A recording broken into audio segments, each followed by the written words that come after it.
dans un clip précédent, je vous disais que les prix littéraires cette année, c'était pas fun. Hein. On peut pas dire que c'est pas ça qui va vous aider à passer Noël en transe. Hein. C'est pas Cotillon, c'est pas Sébastien avec le Grand Cabaret. Hein. C'est, mon Dieu, c'est un peu une émission littéraire par Poivre d'Arvor à 5h du matin quand vous êtes à une insomnie. Non, je suis méchant. Et donc, par hasard, je ne sais pas pourquoi, j'adorais la couverture et puis le résumé. Londres, donc automatiquement Londres. Elle s'appelle Lily Brett, c'est une écrivain anglaise, elle est anglaise, hein, oui. Ça s'appelle Laura Bensky et ses éditions La Grande Ourse. Les enfants, c'est une petite merveille. Alors ça, j'en suis pas revenu encore.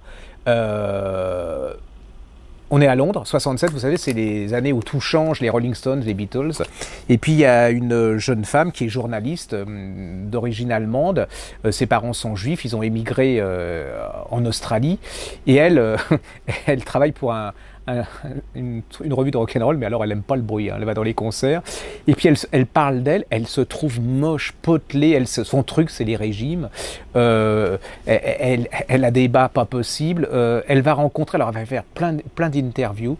Vous allez découvrir les années 60, vous savez, à Londres. Alors, il y a, elle va interviewer, c'est un roman, hein, Mick Jagger, Jimi Hendrix, Cher va lui, parce qu'en plus, elle doit être mal habillée, mal fringuée, parce qu'elle met des doubles couches de fossiles, et Cher lui pique ses fossiles. Déjà Cher, et elle se dit qu'elle est encore plus, parce qu'elle est très potelée, hein, c'est son truc, elle mange, et n'oubliez pas, on est dans les années 60.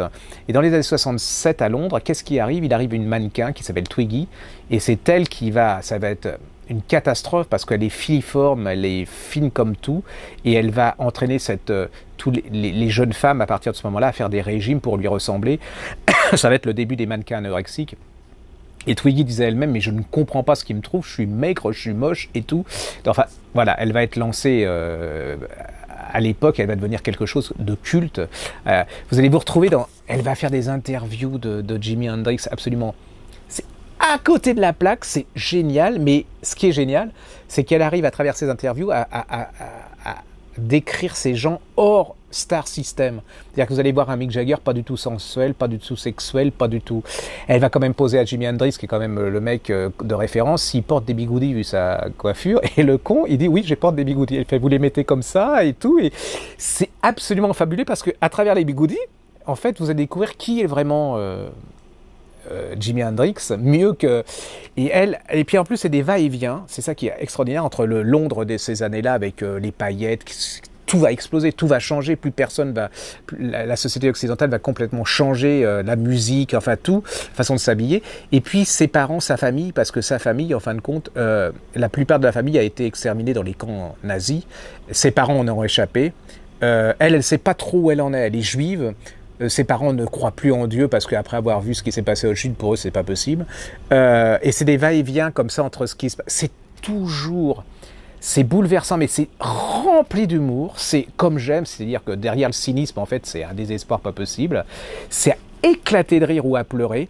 Alors pour moi, c'est vraiment la découverte. Alors je remercie parce que le Médicis, j'avoue, des fois, c'est... et ben Lily Brett, j'ai décidé de lire tout ce qu'elle a écrit parce que vous allez passer un moment, franchement, top de chez top. C'est d'une jeunesse, d'une irrévérence. Voilà, c'est extraordinaire. Ça s'appelle Lola Bensky. C'est à La Grande Ourse. En plus, c'est un éditeur qui n'est pas forcément dans la grande course de tout le monde.